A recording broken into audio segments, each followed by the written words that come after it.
जय हिंद फ्रेंड्स, मैं आप लोगों के पास पुनः उपस्थित हो गया हूं लेकर के how to correct filling BRO application form for recruitment against advertisement number February 2025 के बारे में आज हम बात करेंगे।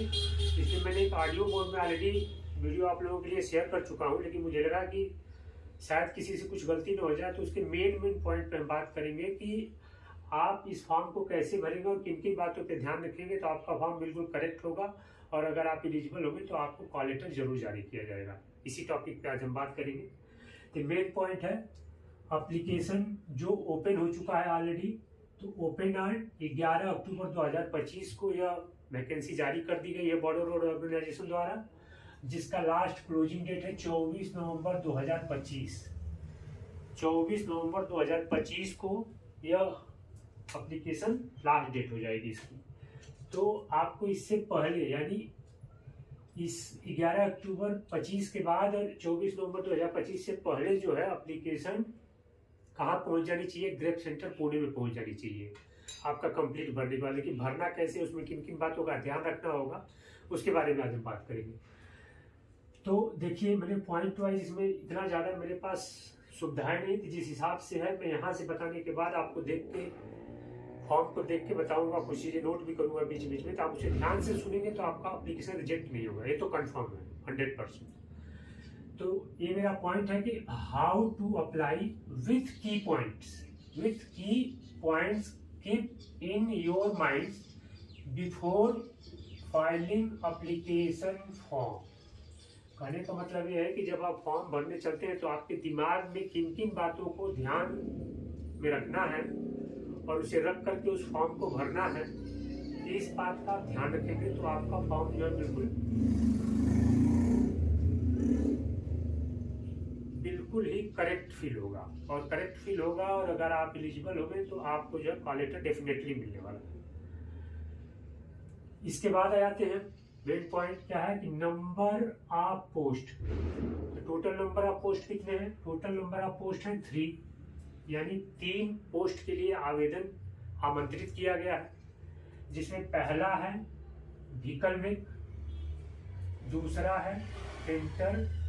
मैंने शॉर्ट में लिखा हुआ है, इसे आप एप्लीकेशन में पूरा कंप्लीट लिखा है, आप वैसे लिखेंगे, मैंने जो लिखा है वैसे नहीं लिखना है, मैंने शॉर्टकट में समझाने के लिए बस लिखा है। जो एप्लीकेशन फॉर्म में लिखा हुआ है कि व्हीकल में पूरा लिखेंगे, MSW पेंटर, MSW DS लिखेंगे, एंड लास्ट है DS। तो ये टोटल 3 पोस्ट की वैकेंसी जारी की गई है और इसमें 324 वैकेंसी है व्हीकल मेक के अगेंस्ट में, पेंटर के अगेंस्ट में 13 पोस्ट है और DS के अगेंस्ट में 205 पोस्ट है। इन तीनों को जोड़ के 542 वैकेंसी जारी की गई है। ये वही बात, ये आप सबको पता भी है, लेकिन मैं बस इसको संक्षेप में ब्रीफ कर रहा हूँ। अच्छा, ये वीडियो थोड़ा लंबा होने वाला है, लेकिन आपके फायदे के लिए है तो आपको देखना पड़ेगा।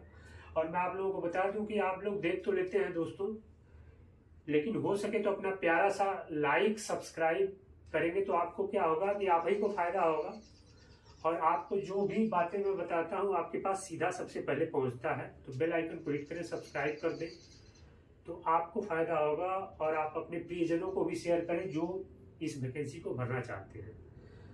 अपने दोस्त मित्र फ्रेंड सर्कल में जहां भी जिसकी नीड्स हो उसको आप बता सकते हैं।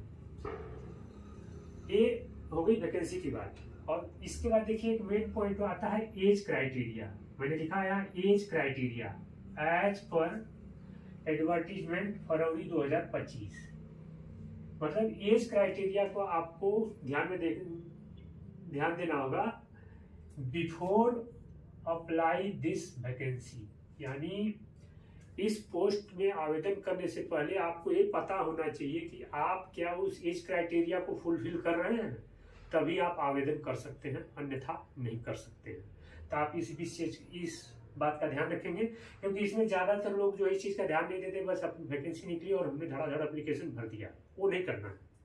आपको करना है क्या इसको, इसका जो जनरल इंस्ट्रक्शन है वो मैं आपको डिस्क्रिप्शन में ऐड कर दूंगा, कंप्लीट फॉर्म और वैकेंसी के साथ में अपने यूट्यूब चैनल पे डाल दूंगा, आप वहाँ से डाउनलोड करके पढ़िएगा। वो बहुत लंबा जनरल इंस्ट्रक्शन है, टोटल 30 पेज का है वो, कंप्लीट फॉर्म के साथ इंस्ट्रक्शन फॉर्म वगैरह A to Z सब कुछ दिया गया है BRO के लिए।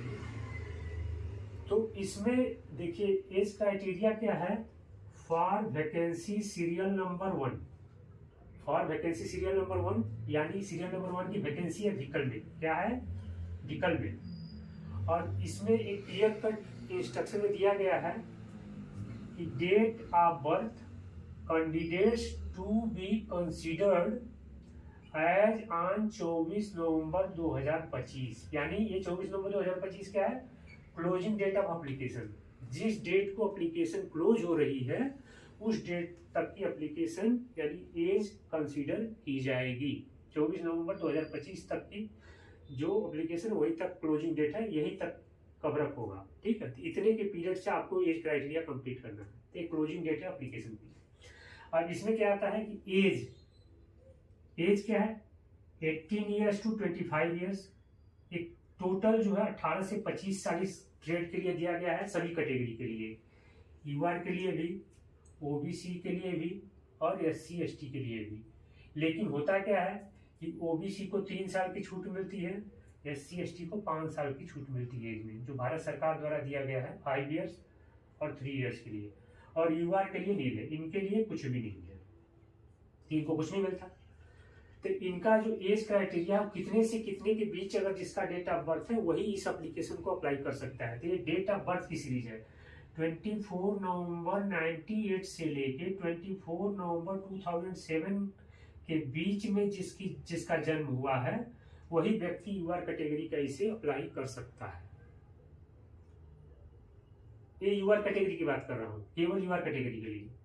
अगेन आ जाते हैं ओबीसी पे, तो इनका देखिए यहाँ 98 है, यहाँ 3 साल इनको कंसेशन मिलता है, यहाँ से सीधे 3 साल अगर आप यहाँ माइनस कर दीजिएगा तो 95 हो जाए। देखिए सेम है 24 नवंबर 1995 से 24 नवंबर 2007 तक, यानी 2007 इसकी लास्ट सीरीज है डेट कैलकुलेट करने में, सब में 2007 नीचे वाला सेम डेट है, परिवर्तन केवल फर्स्ट में होगा। तो ओबीसी को प्लस 3 इयर्स कंसेशन मिल गया एज में, इनका 95 24 नवंबर 95 से लेके 2007 के बीच में जिस बच्चे का, जिस कैंडिडेट का डेट ऑफ बर्थ है वह इस एप्लीकेशन को भरने के लिए बिल्कुल एलिजिबल है। उसके बाद आ जाते हैं SC ST। SC ST जो है 24 नवंबर 93 से लेके 24 नवंबर 2007 तक, एक केवल है फॉर वैकेंसी सीरियल नंबर 1 के लिए। यह क्राइटेरिया सेम वैकेंसी नंबर 2 और 3 के लिए है, सेम क्राइटेरिया उनके लिए भी है, लेकिन उसमें कुछ चीजों का परिवर्तन है जिसे मुझे यहाँ रिसोर्सेस कम है तो मैं यहाँ आपको इंस्ट्रक्शन के जरिए बता दूं कि ये तो हो गई फॉर वैकेंसी सीरियल नंबर 1। अब अगर इसको मैं बताऊं कि वैकेंसी सीरियल नंबर 2 और 3 की बात कर लेते हैं, तो 2 और 3 में क्या क्या ट्रेड्स हैं जिसको आप देखेंगे। वैकेंसी सीरियल नंबर 2 एंड 3, तो इसमें क्या है, एक है पेंटर एंड दूसरा है DS। 2 पोस्ट की बात की गई है, पेंटर और DS की, सीरियल नंबर 2 और 3 में। 2 पे पेंटर है और 3 पे DS है। अब इनके एज क्राइटेरिया में जो है थोड़ा सा वेरिएशन। अब वेरिएशन क्या है, देखिए यहाँ 18 ईयर्स और 25 ईयर्स, यहाँ कोई चेंजेस नहीं है, ये बिल्कुल सेम है। लेकिन जनरल कैटेगरी के लिए यहाँ पे जो है 98 के बजाय 2000 है। क्या है, 24 नवंबर 2000 से लेके 24 नवंबर 2007 तक की वैलिड है ये एप्लीकेशन। वैकेंसी सीरियल नंबर 2 और 3 यानी पेंटर और DS के लिए, जिसका डेट ऑफ बर्थ 2000 से लेकर 2007 के बीच का है, वह यूआर कैटेगरी का कैंडिडेट इस फॉर्म को DS और पेंटर के लिए भर सकता है। उसके बाद आ जाते हैं ओबीसी में, तो ओबीसी का देखिए यहाँ 2000 है, तो 2000 में 3 साल अगर आप घटा दीजिएगा तो सीधा कितना हो जाएगा, 97 हो जाएगा। ये हो जाएगा 24 नवंबर 97, जो ओबीसी के लिए 24 नवंबर 97 से लेके 24 नवंबर 2007 तक। मैं मोबाइल में एप्लीकेशन फॉर्म देख रहा हूँ क्योंकि मेरे पास अलग से कोई साधन नहीं है, तो ओबीसी की बात होगी। अब आ जाइए ओबीसी के बाद SC ST, तब इनमें जो है 3 में जो आप प्लस कर दीजिए, यहाँ के 97 है और ये हो जाएगा 95। SC ST कैंडिडेट के लिए 24 नवंबर 1995 से 24 नवंबर 2007 के बीच का जिसका जन्म है वह व्यक्ति इस एप्लीकेशन को भर सकता है। एक तो हो गई मेन की पॉइंट। अब इसके बाद आ जाइए, अगर आप इस चीज को ध्यान से देख लिए तो आप जो है एप्लीकेशन कभी भी आपका ये मेन चीज भरने से पहले इतनी चीजों को तो देखना एकदम कंपलसरी है। उसके बाद आ जाते हैं एप्लीकेशन वाइज। देखिए सीरियल नंबर 1 एप्लीकेशन में जो है, सबसे पहले मैं आपको बता दूं कि फोटो क्लियर लिखा हुआ है इंस्ट्रक्शन के अंदर कि please fill up the application form in capital letters only, यानी एप्लीकेशन को आपको कैपिटल लेटर्स में भरना है, प्रॉपर तरीके में, साफ सुथरे अक्षरों में। उसके बाद कैटेगरी, आप जो है सीरियल नंबर 1 में आप अपना नेम आप पोस्ट भरना है। तो जैसे मान लीजिए कि अगर आप सीरियल नंबर 1 को फिल कर रहे हैं, चलिए अब इसमें कुछ चीजें रब कर दे रहे हैं, आप लोगों को जरूरत पड़ेगी तो स्क्रीनशॉट ले लीजिएगा। तो अब मैं इतना रब कर रहा हूँ ताकि मैं आपको अच्छे से समझा पाऊँ, ठीक है। तो ये मैंने कर दिया रब अभी, और अब चलते हैं आगे। पॉइंट वाइज फॉर्म के पॉइंट वाइज मैं आपको बताने का प्रयास करूंगा। सीरियल नंबर 1 में जो है name of post application form में 1 में है नेम ऑफ पोस्ट, क्या है नेम ऑफ पोस्ट। तो पोस्ट है तो आप क्लियर भरना है वहां पे। क्या मान लीजिए आप व्हीकल में भर रहे हैं तो एप्लीकेशन में क्लियर लिखा हुआ है व्हीकल में, तो आप लिख दीजिएगा, पूरा लिखिएगा व्हीकल मैकेनिक होगा वहां, यहाँ मैं शॉर्ट में लिख रहा हूं। तो आप पूरा वो एप्लीकेशन फॉर्म में जो लिखा है वही आपने भर देना है कैपिटल में। सॉरी, क्योंकि मैं अगर स्मॉल भर दूंगा तो आप लोग शायद यही प्रैक्टिस बना लें। तो आप इसको जो है बिल्कुल कैपिटल में लिखेंगे, क्योंकि इंस्ट्रक्शन में कैपिटल में भरना है। तो व्हीकल में मैं शॉर्ट में लिखा हूं, आप इसे कंप्लीट फॉर्म से देख के भरेंगे। नेम ऑफ पोस्ट की बात हो गई। नंबर 2 में है serial number of post in advertisement, यानी जो सीरियल नंबर एप्लीकेशन किए थे, जैसे आप पहले भर रहे हैं तो दूसरे में आप भर देंगे सीरियल नंबर 2 केवल। ये 1 है तो आप 1 उस बॉक्स के अंदर 1 भर दीजिए इस घेरे के अंदर, ठीक। सीरियल नंबर 3 में है रिक्रूटमेंट सेंटर, तो आपका रिक्रूटमेंट सेंटर जो है वो ग्रेप सेंटर है। ग्रेप सेंटर कहाँ है भाई? पुणे में। तो ग्रेप सेंटर पुणे में आपका जो है ये भर्ती की सारी प्रक्रिया होने वाली है। उसके बाद सीरियल नंबर 4 देखिए बहुत इंपॉर्टेंट है, कैटेगरी इन विच अप्लाई, आप किस कैटेगरी में अप्लाई कर रहे हैं। कैटेगरी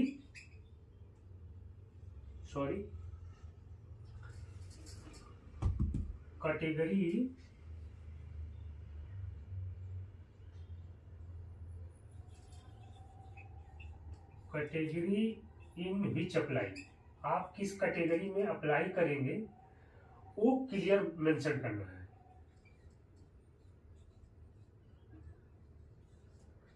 अब कैटेगरी का बात है कि आप किस कैटेगरी में आते हैं। कैटेगरी मतलब होगी, देखिए आप यूआर में हैं, सीरियल वाइज है इसमें, ईडब्ल्यूएस में है, उसके बाद एससी है, उसके बाद एसटी है। मैं एकदम लेटेस्ट फॉर्म जो डाला गया है बॉर्डर रोड द्वारा उसी को मैं देख के आपको बता रहा हूँ। उसके बाद ओबीसी है, उसके बाद ईएसएम है, इसके बाद ग्रिफ वार्ड है, ग्रिफ वार्ड का मतलब मैं जीडब्ल्यू लिख रहा हूँ। उसके बाद आर्मी वार्ड है, एडब्ल्यू लिख दिया 60 में।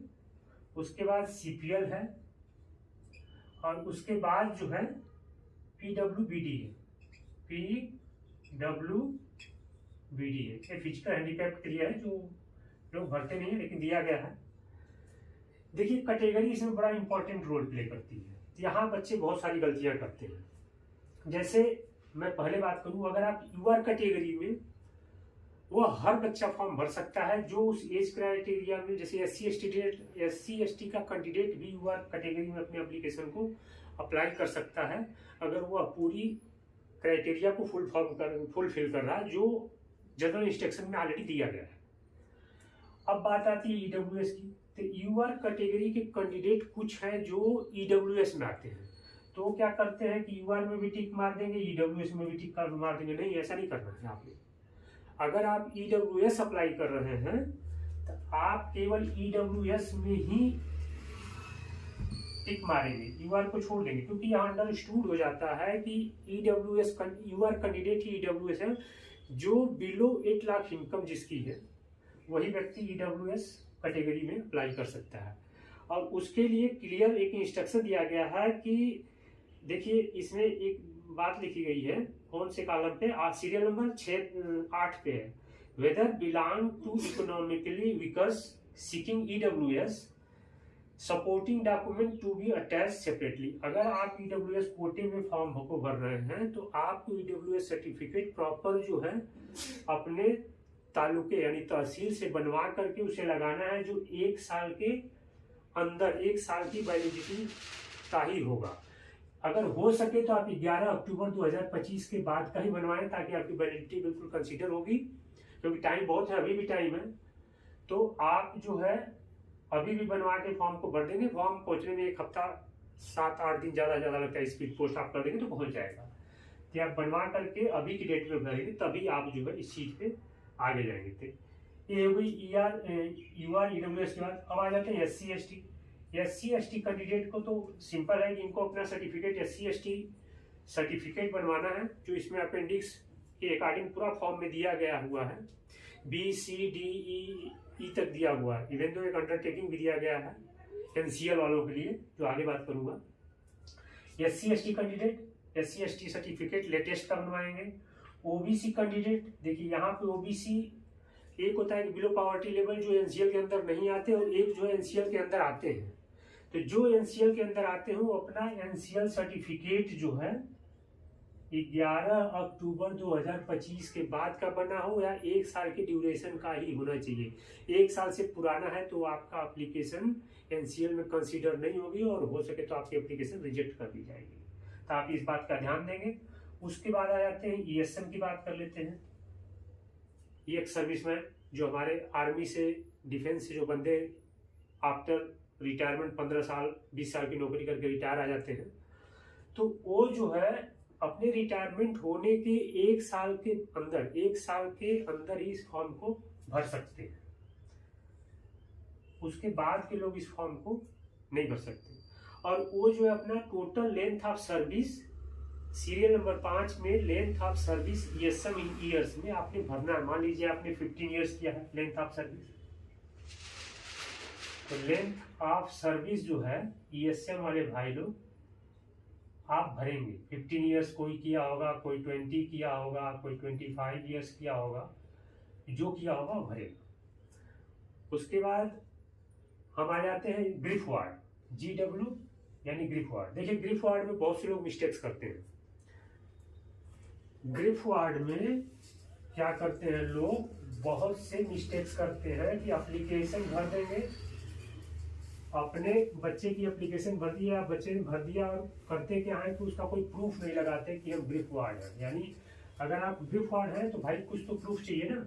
यानी आपको एक सर्विस सर्टिफिकेट बनवाना पड़ता है, जो आपके जिस ऑफिस में आप सर्विस कर रहे हैं वहाँ से बनवा लीजिए कि मैं अपने बच्चे का एप्लीकेशन भरना है स्टेट के लिए, व्हीकल में DS पेंटर के लिए, मुझे जो एक सर्विस सर्टिफिकेट चाहिए, किसी बाबू को जाके बता दें तो आपको सर्विस सर्टिफिकेट एक एप्लीकेशन देने के बाद इजीली मिल जाता है।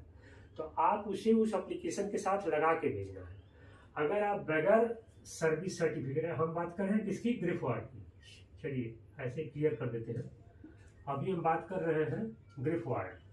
तो ग्रिफ वार्ड के लिए नेसेसरी है सर्विस सर्टिफिकेट। क्या है, service certificate,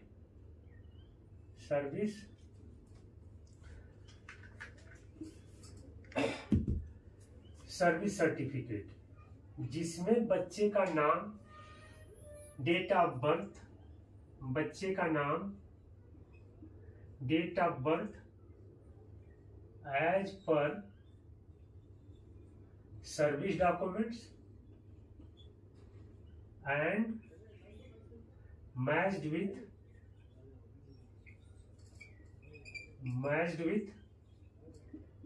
class 10th certificate, class 10th certificate होना चाहिए, तभी आपका जो है नाम उसमें कंसीडर किया जाता है। अगर इसमें कोई गलतियां होंगी तो आपका सर्विस सर्टिफिकेट मान्य नहीं होगा और आपको जो वेटेज मिलता है 15% का ग्रीफ वार्ड के बच्चों को केवल कॉल लेटर देने के लिए, वेटेज कोई भी हो, अगर एक बात को वेटेज की, तो आप स्पोर्ट्समैन हैं, एनसीसी होल्डर हैं, अगर आप जो है वेटेज वाला पूरा क्राइटेरिया रुको मैं बता देता हूँ। Whether the son of ex serviceman, इनको 3% मिलता है।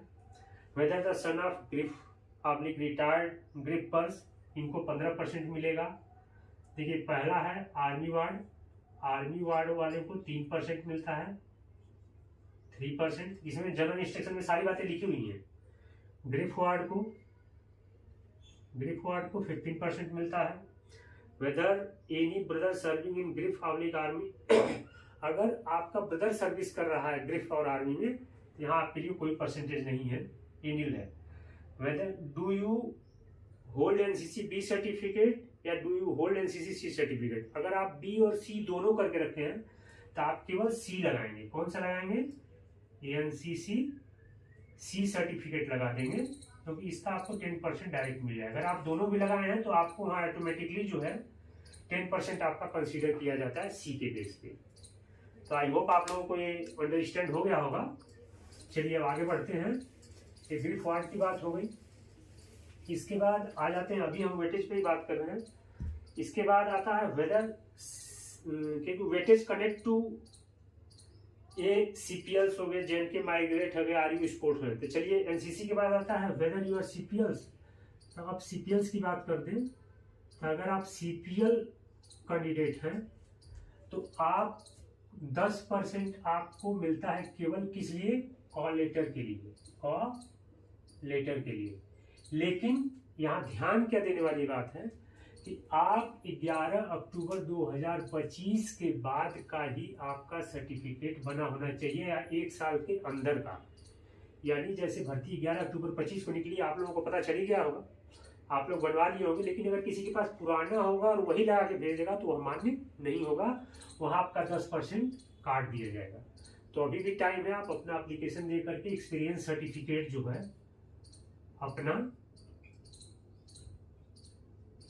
अपने साइन करवाना है ओसी यूनिट से। ओसी यूनिट के बाद टास्क फोर्स कमांडर से, टीएफ सीडीआर से काउंटर साइन होगा, उसके बाद एओ द्वारा वेरीफाई होगा।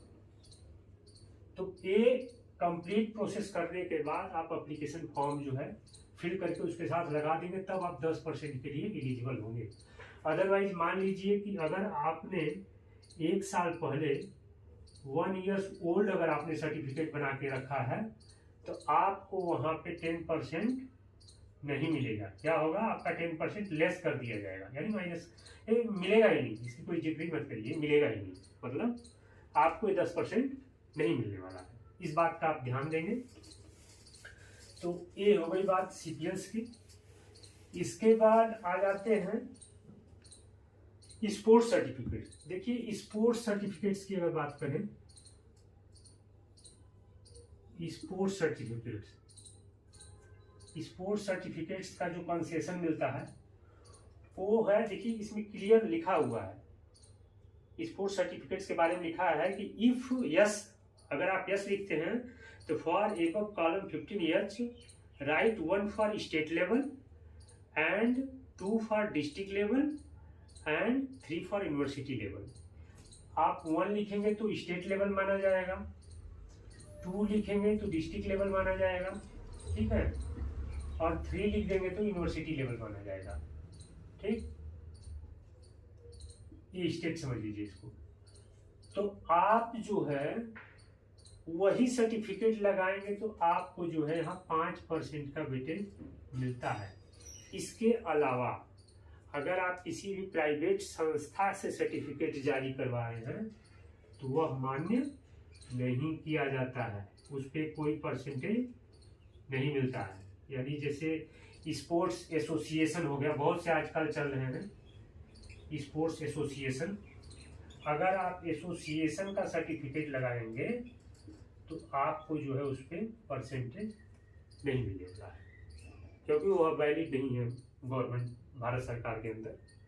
तो इसलिए जो है आप सर्टिफिकेट अगर आपके पास स्टेट, डिस्ट्रिक्ट और यूनिवर्सिटी लेवल का हो तो ही आप लगाएं, अन्यथा इसे नहीं लगाएंगे, क्योंकि एकदम क्लियर फालतू फंड के डॉक्यूमेंट लगाने की कोई आवश्यकता नहीं है दोस्तों। कहने का मतलब ये है कि आप जो है फालतू फंड के अगर डॉक्यूमेंट लगा देंगे तो उसका कोई लेना देना नहीं है और आपको उसका कोई वेटेज मिलने वाला नहीं। चलिए, हम वेटेज से यहाँ पे आ गए थे, सीरियल नंबर 4 तक कैटेगरी के साथ हमने आपको वेटेज क्लियर कर दिया है, क्योंकि ये दोनों एक दूसरे से कनेक्टेड है। उसके बाद मैंने लेंथ ऑफ सर्विस बता दिया था इस सम का, उनको लेंथ ऑफ सर्विस भरना है सीरियल नंबर 5 पे। वेटेज, अब वेटेज देखिए, ये वैकेंसी मैकेनिकल मतलब ज़्यादातर टेक्निकल ट्रेड है जिसमें ITI कंपलसरी है, जिसमें टेक्निकल सब्जेक्ट है, ITI कंपलसरी होगा इसमें। तो ITI जब आप यहाँ वेटेज परसेंटेज ऑफ मार्क में जब आप भरेंगे तो इसमें जहाँ लिखा हुआ है percentage of marks obtain in essential qualification, technical qualification. देखिए, इसेंशियल का मतलब होता है कि आप क्लास 10th, और टेक्निकल का मतलब है कि देखिए जो वैकेंसी टेक्निकल बेस पे ली जाती है ये हो गई क्लास 10th, और टेक्निकल जो हो गई ITI। तो आपका यह दोनों परसेंटेज फिल किया जाता है, लेकिन आपका जो कॉल लेटर निकलेगा वो ITI प्लस वेटेज प्लस आपका जो है वेटेज जो है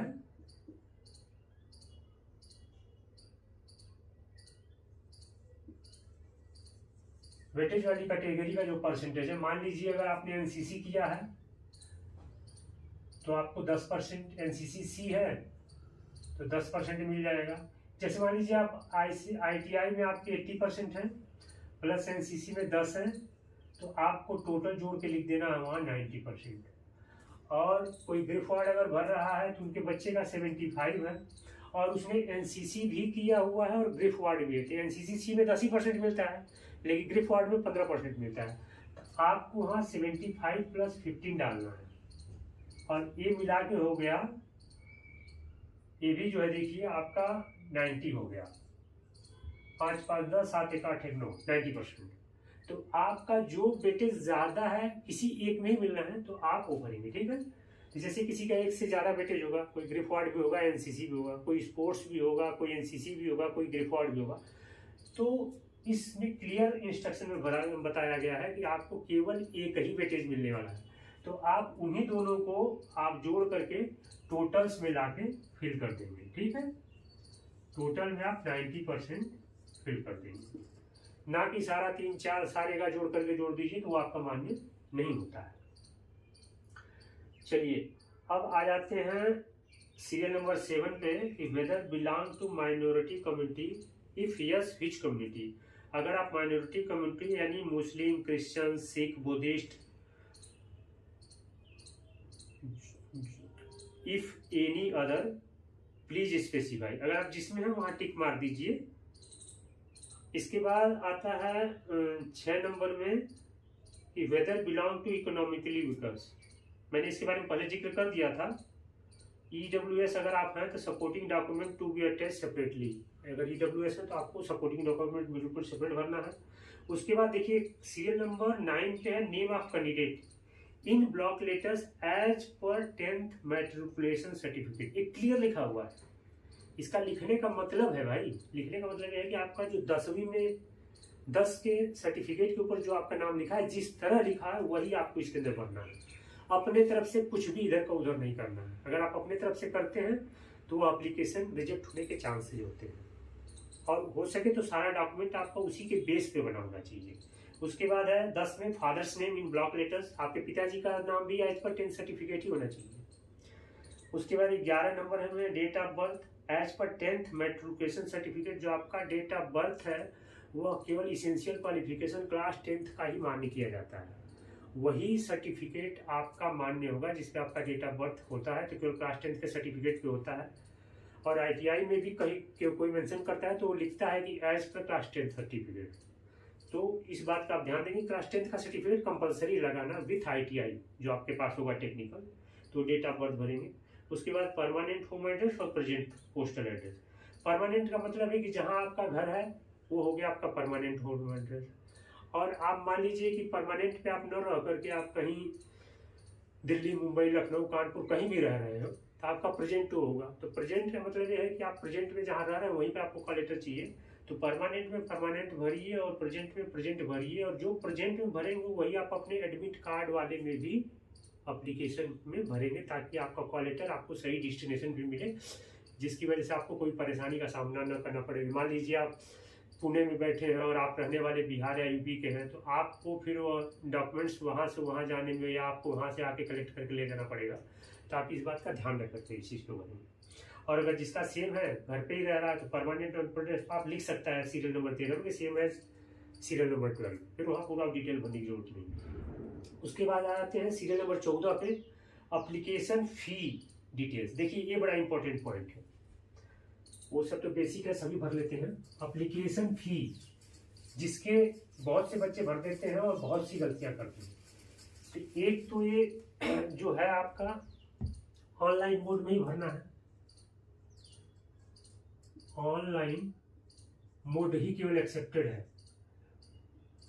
ऑनलाइन मोड में क्या है, https://www.sbi, मैं यहाँ नोट किया हूँ, SBI www.onlinesbi है दोस्तों, www.onlinesbi/SBI कलेक्ट। जब आप यहाँ जाएंगे तो बाय डिफॉल्ट आपको मिल जाता है, लेकिन फिर भी मैं लिख दे रहा हूँ आपके जानकारी के लिए, आब्लिक कलेक्शन।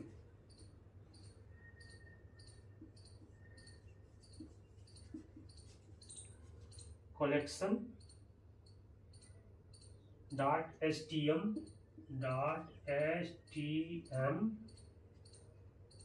क्वेश्चन मार्क है, फिर है course ID, CORP course ID, number है इसका 1232156, यानी आपको इसका पेमेंट ऑनलाइन मोड में ही करना है, जो इसके माध्यम से होगा। https SBI कलेक्ट करके आता है वह, आप SBI ऑनलाइन में जाएंगे तो आपको बाय डिफॉल्ट मिल जाएगा। और वहाँ जब आप जाएंगे तो इन फेवर आपने ग्रेड सेंटर कमांडेंट भरना है, किस पोस्ट के लिए भरे उस पोस्ट के लिए भरना है, और उसमें सारा डिटेल कंप्लीट वो फॉर्म अपने आप बाय डिफॉल्ट आ जाता है। उस फॉर्म को आपको भरना है, भरने के बाद पेमेंट करना है, पेमेंट करने के बाद जब आपका पेमेंट सक्सेसफुली हो जाएगा तो आपको उसको क्या करना है, उसका 2 कॉपीज प्रिंट करना है, 2 कॉपीज प्रिंट करना है। उसके बाद एक कॉपी आप जो है, एक कॉपी 1 कॉपी आप अपने एप्लीकेशन फॉर्म के साथ लगा देंगे, एप्लीकेशन फॉर्म के साथ लगा देंगे, और उसका कंप्लीट डिटेल्स सीरियल नंबर 40 में भरेंगे। कहाँ से भरा आपने, नेम ऑफ बैंक यानी SBI से भरा है या किसी भी बैंक से भरा हो। ऑनलाइन पेमेंट रेफरेंस, उसका रेफरेंस नंबर आता है DUN करके, दूर सीरियल नंबर कुछ उसके होते हैं, वो भरना है। ट्रांजेक्शन डेट, कितने तारीख को भरा वो डेट भरना है, और अमाउंट 50 रुपया फीस है, 50 रुपये फीस है केवल UR EWS and OBC candidate only, candidate only. कहने का मतलब ये है कि ये जो 50 रुपये फीस है, रुपीज है भाई, 50 रुपये फीस है UR EWS OBC candidate only, बस इन्हें ही फीस देनी है। बाकी SC और ST कैंडिडेट को कोई फीस नहीं है, इनके लिए फीस निल है, मतलब ये बिना फीस का भर सकते हैं। कोई भी बच्चे फीस डाल देते हैं, जरूरत नहीं है। और जो ऑनलाइन पेमेंट नहीं किया है वह किसी भी प्रकार का cash, IPO, DD not accepted. अगर आप इस पेमेंट को कैश, डीडी या कोई बच्चा क्या करता है कि एप्लीकेशन में कैश लगा देगा, कोई बच्चा डिमांड ड्राफ्ट बनवा देता है। जब इस इंस्ट्रक्शन को, जनरल इंस्ट्रक्शन को आप ध्यान से पढ़िएगा तो वहां पे देखिए कैश, डीडी डिमांड ड्राफ्ट और एक आपका पोस्टल ऑर्डर, ये कोई भी चीज जो है नॉट एक्सेप्टेड है अभी वर्तमान के समय में। पहले ये सब चलता था लेकिन अभी है बिल्कुल नॉट एक्सेप्टेड है। इस बात का आपने ध्यान रखेंगे, नॉट एक्सेप्टेड। इसे आप लगाएंगे तो बेफजूल में आपका एप्लीकेशन भी रिजेक्ट होता है, आपका पैसा भी वेस्ट जाता है। तो आप इस चीज को ट्राई मत करें, केवल ऑनलाइन मोड में ही एप्लीकेशन को भरेंगे और भरने के बाद जो है उसकी रिसिप्ट एक कॉपी लगाएंगे। अब रिसिप्ट का डिटेल पूरा सीरियल नंबर 14 में भरेंगे और उसके साथ कंप्लीट डॉक्यूमेंट लगाएंगे, तब ही जाकर के आपकी एप्लीकेशन मान्य होगी। इसके बाद हम आ जाएं सीरियल नंबर 14 के बाद। देखिए इसमें लिखा भी है, नीचे आप ध्यान से पढ़िएगा तो नोट में लिखा है कि no other mode of payment will be accepted other than SBI collect. Clear mention किया गया, अदर देन एसबीआई कलेक्ट के अलावा आपका जो है पेमेंट एक्सेप्ट नहीं किया जाएगा। Proof of online transaction to be attached with the application form, यानी आपने अगर पेमेंट किया है आपने तो ट्रांजेक्शन की डिटेल आपको इसके साथ संलग्न करना अनिवार्य है, इस बात का ध्यान रखिए। उसके बाद सीरियल नंबर 15 में लिखा गया कि if a candidate belong to more than one category mention in para 4 above. Mention in para 4 की बात हो रही है जहां category EWS, UR, OBC, SC, ST इसकी बात की जा रही है। पारा 4 एबव ही में indicate his dual triple category separately in the following boxes using the abbreviation. यानी जो अगर एक से ज्यादा कैटेगरी से बिलोंग करता है तो यहाँ 4 बॉक्स दिए गए हैं, उसमें आप सेपरेट भर सकते हैं, लेकिन मुझे नहीं लगता ऐसा कोई हो, अगर कोई हो तो भर दे। उसके बाद आपको मैंने ऑलरेडी सीरियल नंबर 16 के बारे में बता दिया है कि whether son of ex serviceman, अगर आप हैं तो आपको सर्विस सर्टिफिकेट लगाना है। Whether son of serving retired Greek purse, yes no, अगर है तो आपको सर्विस सर्टिफिकेट लगा के देना है। और उसके बाद आपका आ जाता है whether any brother of serving in grief public army, इसका कोई बेनिफिट्स नहीं मिलता तो इसका लगाना ना लगाना कोई फायदेमंद नहीं है, तो इसको आप इग्नोर करें।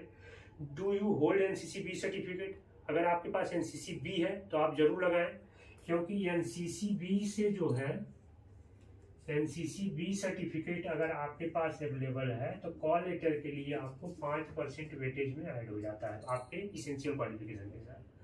और अगर आपके पास सी सर्टिफिकेट है तो आपको 10% वेटेज में आपके कॉल लेटर पे जुड़ जाता है। यानी मान लीजिए आपका इसेंशियल 70 है, आपके पास बी है तो 5% जुड़ जाएगा तो हो गया 75। और अगर आपके पास 70 पहले से और एनसीसी सी आपके पास तो 10 जोड़ दीजिएगा तो हो जाएगा 80%। कहने का मतलब है कि आपके पास अगर दोनों है तो आपका एनसीसी सी वाला कंसीडर किया जाएगा, और अगर आपके पास केवल एनसीसी बी है तो इसको भी लगाएं, क्योंकि 5% कलेक्ट करके 75% आपका माल बढ़ जाएगा। इसलिए आप जो है इस बात का ध्यान रखेंगे और तरीके से लगाएंगे। एनसीसी बी हो गया। एक बार मैं पूरा इस चीज को क्लियर कर रहा हूँ क्योंकि 4 नंबर वेटेज के समय में बता दिया हूँ ऑलरेडी। इसके बाद देखिए है वेदर सीपीएल्स, इसमें सीरियल नंबर 16 के एफ में, 16 की एफ में क्लियर लिखा हुआ है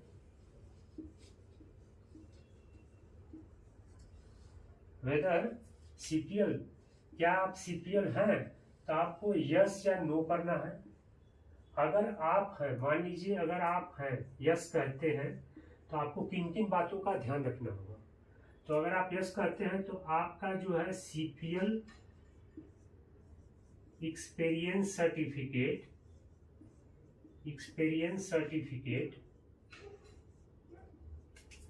विदिन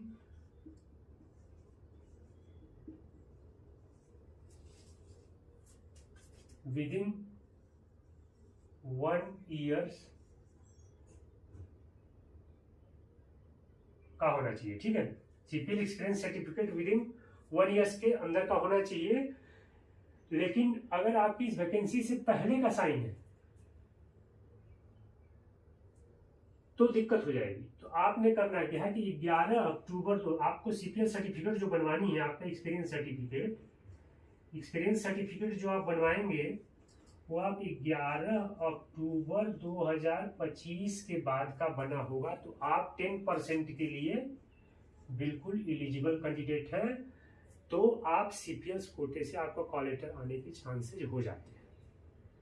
अगर आपने मान लीजिए 1 साल पुराना लगाया है, अगर आपने ओल्ड 1 ईयर लगाया है जो इस डेट को कवर नहीं कर रहा है, तो आपकी एप्लीकेशन 10% आपको नहीं मिलेगा। आपका जो इसेंशियल क्वालिफिकेशन का परसेंटेज है उतने में ही आपका जो है मेरिट लिस्ट में देखा जाएगा। और अगर आप कवर करते हैं तो आपको कॉल लेटर दिया जाएगा, अदरवाइज आपका कॉल लेटर नहीं है। इस बात का सीपीएल भाई ध्यान देंगे। और आप लोगों से अनुरोध है कि आप इसे अपने सभी ग्रुप में मेरे इस वीडियो को शेयर कर देंगे, ताकि जो है आप लोगों के फायदे की बात बता रहा हूँ। चलिए इसके बाद आगे आ जाते हैं 17 में इसेंशियल क्वालिफिकेशन। ये सिंपल सी बात है। इसेंशियल क्वालिफिकेशन में आप name of exam, year of passing, board university, आप क्लास 10th पास हुए, किस साल में पास किए हैं, नेम, बोर्ड यूनिवर्सिटी, किस बोर्ड से पास किए, यूपी बोर्ड से पास किए हैं, बिहार बोर्ड से किए हैं, किससे किए हैं, subjects and marks option. Subjects में आप सब्जेक्ट लिख दीजिए as per class 10 certificate, marks complete total लिख दीजिए, आउट ऑफ कितने, मान लीजिए 600 में मार्क्स आपको मिले हैं 450, तो वो लिखेंगे और उसका परसेंटेज कैलकुलेट करके लिख लेंगे। तो ऐसे ये सारा है। इसके बाद देखिए नीचे लिखा हुआ है इसमें कि attach photo state copy of marksheet, whether grade are awarded they should be converted into equivalent percentage and prove to be attached. इसको भाई ग्रेड अवार्डेड आपको परसेंटेज कन्वर्ट है तो सर्टिफिकेट आपको लगाने हैं। उसके बाद देखिए टेक्निकल है। इस वैकेंसी में मैक्सिमम टेक्निकल की नीड है, तो इसको बड़ा ध्यान से भरेंगे। Technical education, particulars of higher exam part जो भी आपके पास है, नेम ऑफ एग्जाम ITI होगा ज़्यादातर बच्चों के पास, ईयर ऑफ पासिंग होगी, बोर्ड ऑफ यूनिवर्सिटी किस ITI इंस्टीट्यूट से आप पास किए हैं, मार्क्स ऑप्टेन कितना, आउट ऑफ कितने, मान लीजिए आपका 1000 का होता है या 700 का होता है जो भी है, तो आप वो भरेंगे आउट ऑफ 500, 6 आउट ऑफ 1000 में मान लीजिए आपने 675, 25, 700 समथिंग जो भी पाए वो फिल करेंगे, उसका परसेंटेज भर देंगे। और इसमें भी देखिए क्लियर उसके नीचे लिखा हुआ है कि attach photo state copy of marksheet whether grade award, same बात ऊपर वाली नीचे लिखी गई है। उसके बाद 18 नंबर में पार्टिकुलर ऑफ ड्राइविंग लाइसेंस, इसमें नीड नहीं है, अगर आप चाहें अगर है तो भर सकते हैं। टोटल एक्सपीरियंस, अगर आप कहीं काम किए हैं तो एक्सपीरियंस का डिटेल भरिए और उसमें भरने के बाद ये सीरियल नंबर 19 में है और उसका प्रूफ लगा दीजिएगा। उसके बाद सीरियल नंबर 20 में only for BRO labour CPL experience, देखिए 20 नंबर क्लियर लिखा हुआ है, only for BRO labour /CPL experience, attach photocopy of experience certificate duly signed by, जो बात मैं आपको बीच में बता रहा था ऑलरेडी इसमें मेंशन है, duly signed by OC unit, counter signed by task force commander and verified by AO concern. Use separate seat if needed, अगर सेपरेट सीट्स की नीड है तो करके, लेकिन वो साइन ये कंप्लीट होना चाहिए। और ये डिटेल यूनिट फॉर्मेशन, यानी कोई यूनिट होगी आपकी, RCC होगी, BRTF होगी, उसका डिटेल भरेंगे। पीरियड फ्रॉम कब से कब तक आप सर्विस कर रहे हैं, किए हैं या कर रहे हैं, तो कर रहे हैं। जैसे मान लीजिए आपने फॉर्म में अगर आपने किया है कि भाई मैं सपोज अभी 11 अक्टूबर 25 को निकली, तो मान लीजिए आप 24 की किसी डेट से लीजिए कि 1 जनवरी 2024 से आप कर रहे हैं और अभी तक कर रहे हैं, तो 2 में लिख दीजिए टिल डेट, क्योंकि टिल डेट का मतलब हो जाता है कि आपका जो डेट ऑफ सिग्नेचर होगा वो कंसीडर कर लिया जाता है। और टोटल मंथ्स ईयर कैलकुलेट करके डाल दीजिए। ट्रेड आपकी स्टेट में है, जैसे CPL तो होता ही होता है, CPL के बाद कोई DS की भी ड्यूटी करता है, कोई एक्सपीरियंस में मेंशन होता है, कोई पेंटर की भी ड्यूटी करता है, वो मेंशन होता है। तो आप अपना एक्सपीरियंस इस तरह का बनवाएंगे तो आपके लिए फ़ायदेमंद होगा। आप प्रेजेंट स्टेटस उसमें आपको लिखना है कि आप हैं क्या, तो ये चीज़ें आप क्लियर भरेंगे। उसके बाद कॉन्टैक्ट मोबाइल नंबर आधार लिंक सीरियल नंबर 21 में है, तो आपको जो अपना कॉन्टैक्ट मोबाइल नंबर वही लिखना है जो आपका मोबाइल नंबर आधार के साथ लिंक है। दोस्तों आजकल यह बहुत ज़रूरी हो गया है। तो आपका जो कॉन्टैक्ट नंबर होगा, सीरियल नंबर 21 की बात कर रहे हैं, कॉन्टैक्ट नंबर कॉन्टेक्ट नंबर, आधार लिंक।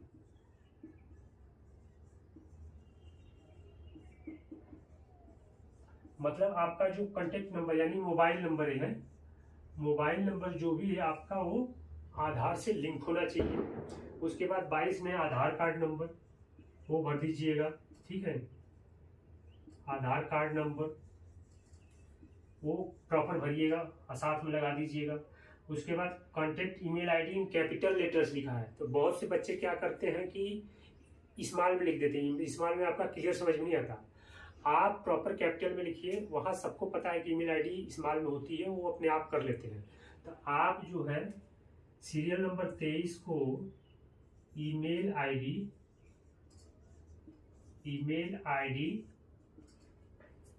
कैपिटल लेटर में लिखना है। किसमें लिखना है? कैपिटल लेटर में, कैपिटल लेटर में ही फिल करना है। उसके बाद 24 नंबर में डिक्लेरेशन है। डिक्लेरेशन को प्रॉपर भरना है। प्लेस आप कहाँ से भर रहे हैं, जैसे मान लीजिए आप बिहार या यूपी के किसी डिस्ट्रिक्ट से भर रहे हैं तो उस डिस्ट्रिक्ट का नाम लिख दीजिए प्लेस में। किस डेट को भर रहे हैं वो नीचे डेट लिख दीजिएगा। उसके बाद बीच में देखिए लिखा हुआ है लेफ्ट हैंड थंब इम्प्रेशन, बाएं हाथ के अंगूठे का निशान लगा देना है। और signature of candidate, proper signature करना है।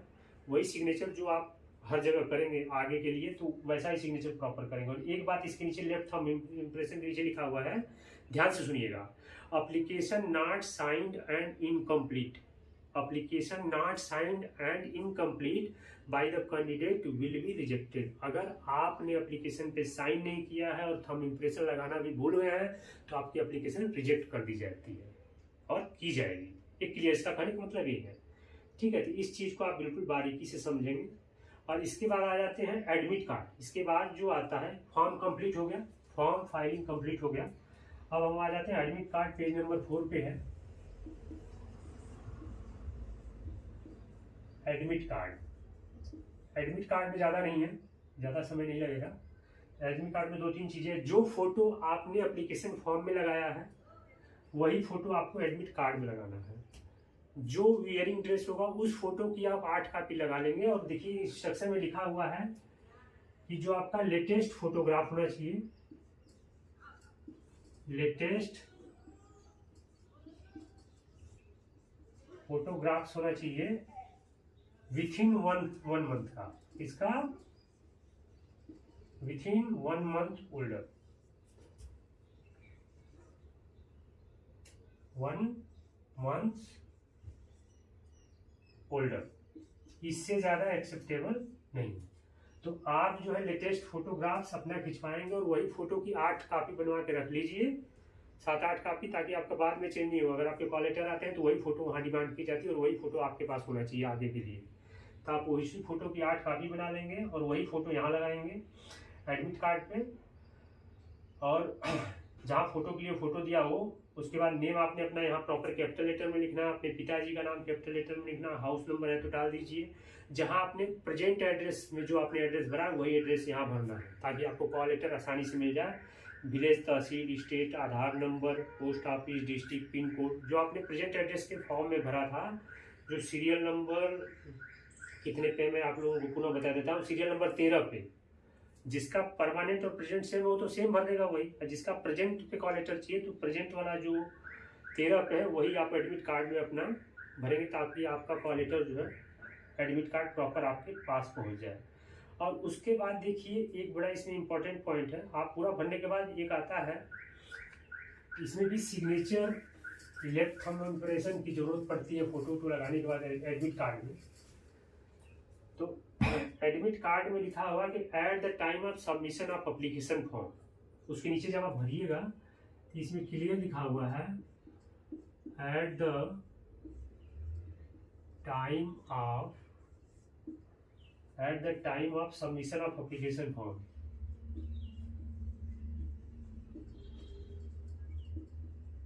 सबमिशन ऑफ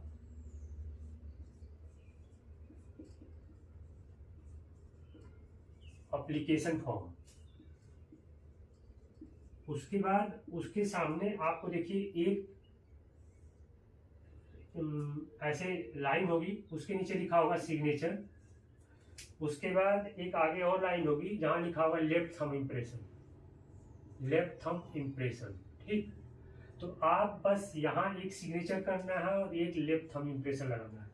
उसके बाद बाकी जो नीचे है, at the time of written test, at the time of physical test, at the time of practical test, at the time of joining of service, वो उसी समय सिग्नेचर और लेफ्ट थंब इम्प्रेशन होगा। फ्रेंड्स, बहुत से बच्चे क्या करते हैं कि सारे में मार के भेज देते हैं। भाई आप भर्ती नहीं हो गए हो, कहने का मतलब ये है कि जो चीज़ लिखा गया है आप उतना ही भरें, उससे ज़्यादा भरने की आपको ज़रूरत नहीं है।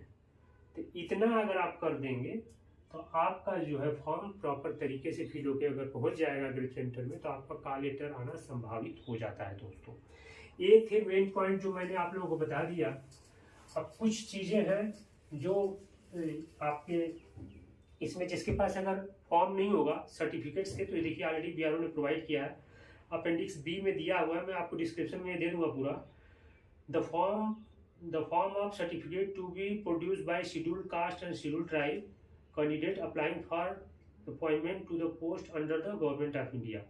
तो SC/ST के लिए अपेंडिक्स बी है, फॉर्म प्रॉपर बना हुआ है, आपको नियरेस्ट अपने तहसील में साइन करवाना है। उसके बाद form of certificate to be produce by other backward class OBC के लिए अपेंडिक्स सी है, आप अपने डिस्ट्रिक्ट मजिस्ट्रेट डिप्टी कमिश्नर इसमें प्रॉपर दिया हुआ है कहाँ साइन होना है। उसके बाद economical weakers income and asset certificate to be produce by economical weakers appendix D है, इसमें फॉर्म दिया हुआ है, आपके यहाँ फोटो लगेगा, प्रॉपर चीज़ें लिखी हुई हैं, क्राइटेरिया पूरा कर रहे हैं कि आपके पास 5 एकड़ से ज़्यादा एग्रीकल्चर लैंड नहीं होना चाहिए, residential plot 1000 square feet and above नहीं होना चाहिए, रेसिडेंशियल प्लॉट आप 100 square yard and above in notified municipalities में नहीं होना चाहिए, residential plot 200 square yard and above in area other than the notified multiplexion में नहीं होना चाहिए, तभी आप EWS में आते हैं। यह facility only for UR category के लिए है, तो वो प्रॉपर तरीके से भरेंगे तभी आपको कंसीडर होगा। और आपको इसके साथ एक अपेंडिक्स ई है, self declaration by candidate seeking reservation as OBC NCL। जो बच्चा अपना NCL OBC कैंडिडेट है और वह NCL लेगा और सेल्फ डिक्लेरेशन करेगा, फॉर्म ई को प्रिंट कर लेगा और इसमें आपका खुद का सिग्नेचर और डेट है। आप जिस दिन फॉर्म भरेंगे उस दिन ये सेल्फ डिक्लेरेशन वाला फॉर्म को प्रिंट करके उसके साथ लगा दीजिएगा। उससे क्या होगा कि आप NCL के अंदर कंसीडर कर लिए जाएंगे एज पर योर इनकम से। इसके साथ इनकम प्रूफ पक्का लगाइएगा अपने फादर का, जिससे पता चलेगा कि आप बिलो पॉवर्टी लेवल आते हैं और आप NCL नॉन क्रीमी लेयर में आप आते हैं, तो आपको उसका बेनिफिट्स मिल जाएगा।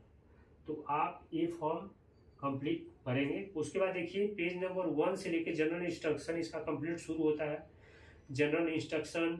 उसके बाद एक चीज़ देखिए और इसमें बढ़िया है ग्रिप वार्ड्स के लिए कि जो आप एप्लीकेशन फॉर्म भरते हैं उस एप्लीकेशन फॉर्म के ऊपर रेड इंक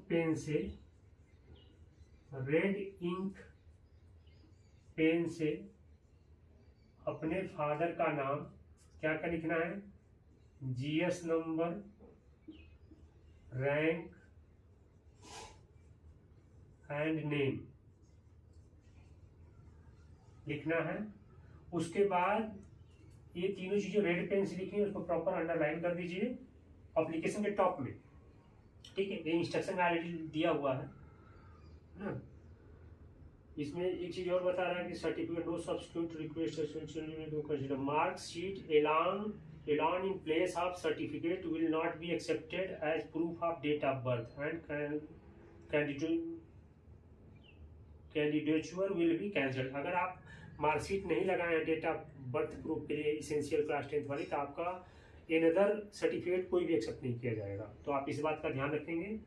उसके बाद आप चलते हैं थोड़ा नीचे की तरफ, ऐसे बस संक्षेप बता रहा हूँ। एज लिमिट रिलैक्सेशन जो मैंने ऑलरेडी बता दिया आप लोगों को बड़े विधिवत तरीके से।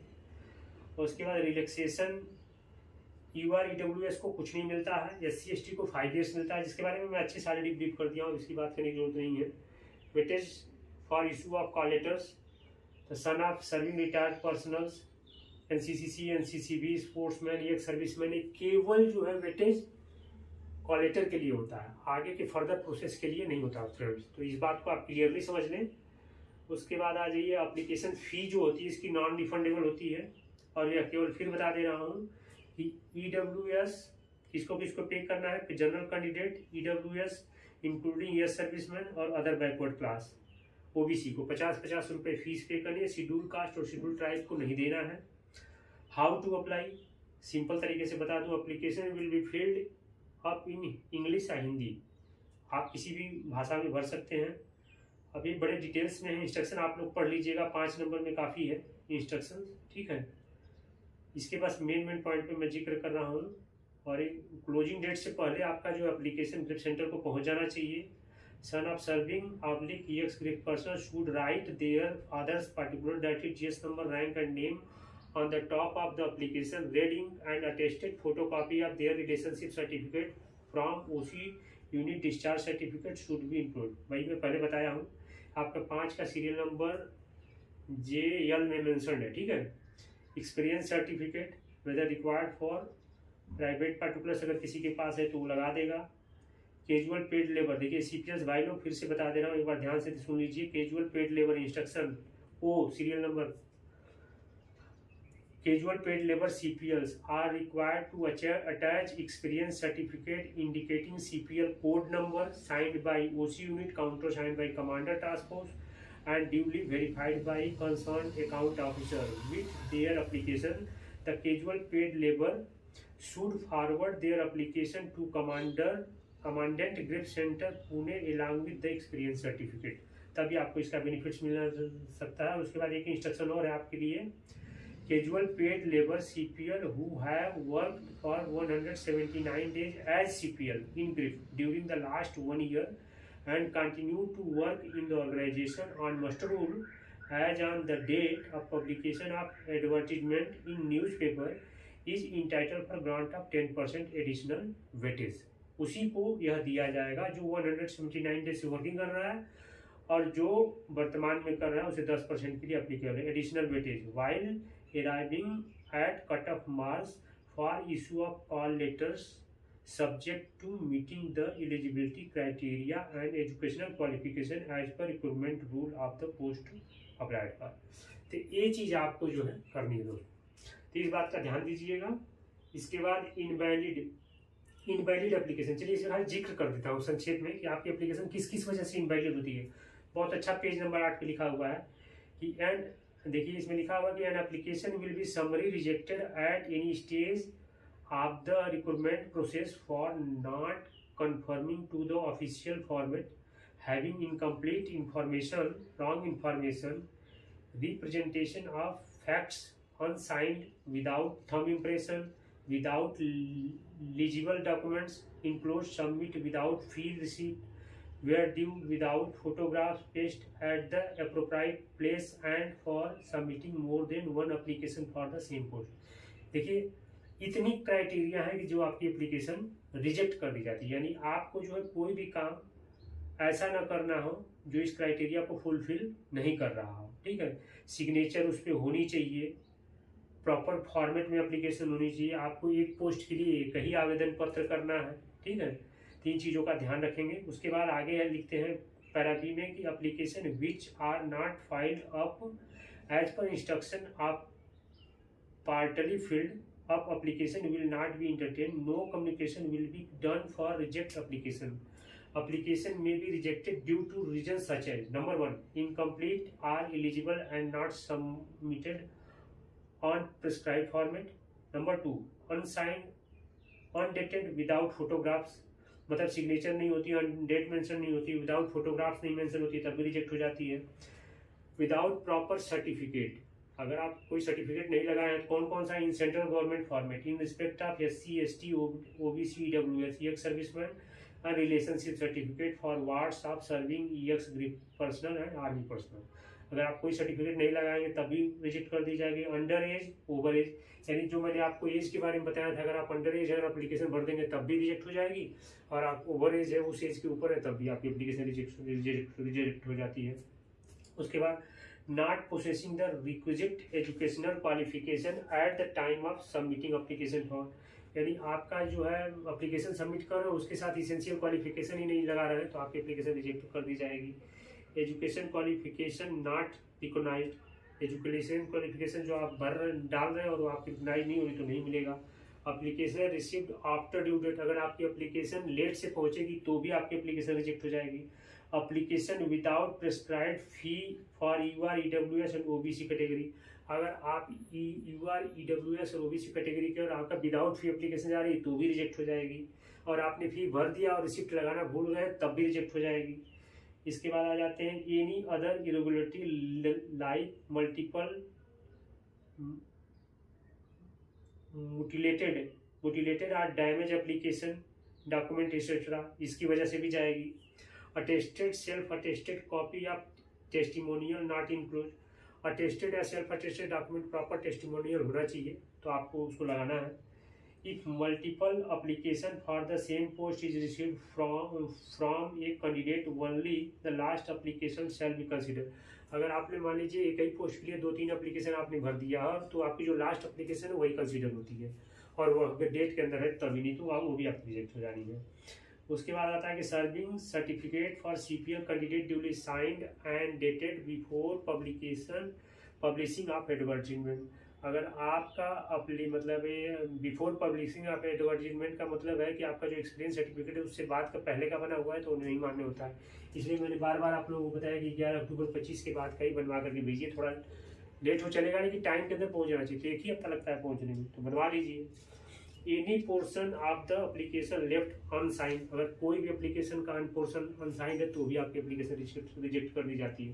Thumb impression if not done smudge not clear तो भी आपकी एप्लीकेशन रिजेक्ट कर दी जाएगी। तो ये इतने कारण है रिजेक्शन के, रिजेक्शन को ध्यान में रखते हुए दोस्तों आप इस बात का अगर ध्यान देंगे तो मैंने अपने तरफ से पूरा प्रयास किया है ऑडियो वीडियो और यहाँ समझाने का, ठीक है। आप जो है इस बात को अगर ध्यान से सुनेंगे, वीडियो लंबा है देखना पड़ेगा अगर आपको ज़रूरत है तो, और मैं कहूँगा कि आप लोगों का प्यार जो है मिल तो रहा है लेकिन बहुत कम मिल रहा है, तो अगर हो सके तो आप लोग अपना प्यार प्लीज़ लाइक शेयर सब्सक्राइब करके दें, हमारे चैनल को आगे लेके जाएं, हमारे पास रिसोर्सेज बढ़े ताकि मैं आप लोगों के लिए और कुछ बेहतर लेके आऊँ। तो आई होप आप लोगों को अच्छा लगेगा। चलिए ठीक है, आज का यह प्रोग्राम यही समाप्त करता हूँ। थैंक यू सो मच, नमस्कार, राधे राधे। मिलते हैं इसके बाद कुछ और, आप अपना कमेंट्स करके ज़रूर बताइएगा कि अगर आपको कोई दिक्कत आती है कहीं भी तो आप जो है मुझसे डिस्क्रिप्शन के जरिए कॉन्टेक्ट नंबर होता है, वहाँ सारी चीज़ें हैं, तो आप मेरे से बिल्कुल ढूंढ सकते हैं, इजीली मिल जाता हूँ, तो आप संपर्क कर सकते हैं। चलिए ठीक है, नमस्कार again, thank you so much.